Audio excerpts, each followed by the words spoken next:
Repeatedly, I've heard from different families, different parents telling me their experiences, which makes their acceptance and grieving process very difficult. They say, I'm sorry, your child has failed the hearing test on the day of their birth. That's devastating. The approach doesn't have to be that way. I wish if I could design in a perfect world, if they found their child is deaf, they would immediately be paired up with a deaf person to say, here you go, here's a deaf person. This is what your child is going to grow up to be like.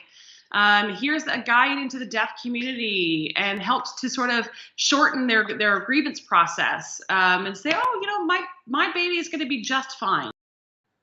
My mother had a huge advantage. I was born sort of before the requirements for the newborn hearing screening.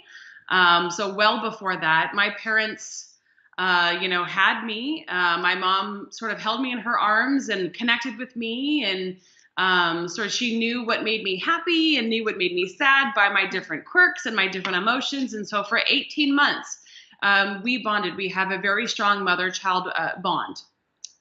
Then she found out I was deaf at 18 months. The bond was already developed. It was already there. And so my mom's, okay, my baby's going to be fine.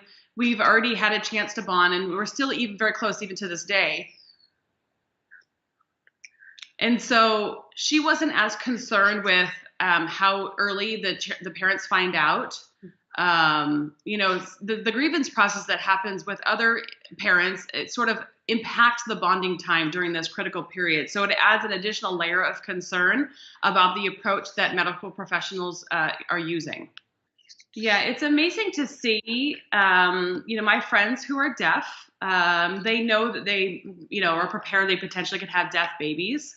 And, they have their own sort of homemade test. They sort of clap behind their ears or bang pots and pans, and they think, oh, great, they're deaf, they're fine. They bring them to the doctor, and they hook them up to the machines to basically verify. And they say, oh, yes, their babies are deaf. But the medical professionals that say to the deaf families are, oh, I'm so sorry that they're deaf. But really, inside, they're celebrating. They should have the opportunity to celebrate. And it really impacts the parents. The babies know, they can feel it sort of, in their cells, at the cellular level, that the parents are grieving. And we don't need that. Celebrate it. Learn from deaf parents. They know what it's like to be deaf. The doctors should tell the parents, don't decide until you meet deaf people. Go visit a deaf school. Go be involved in the deaf community. Then make your decision.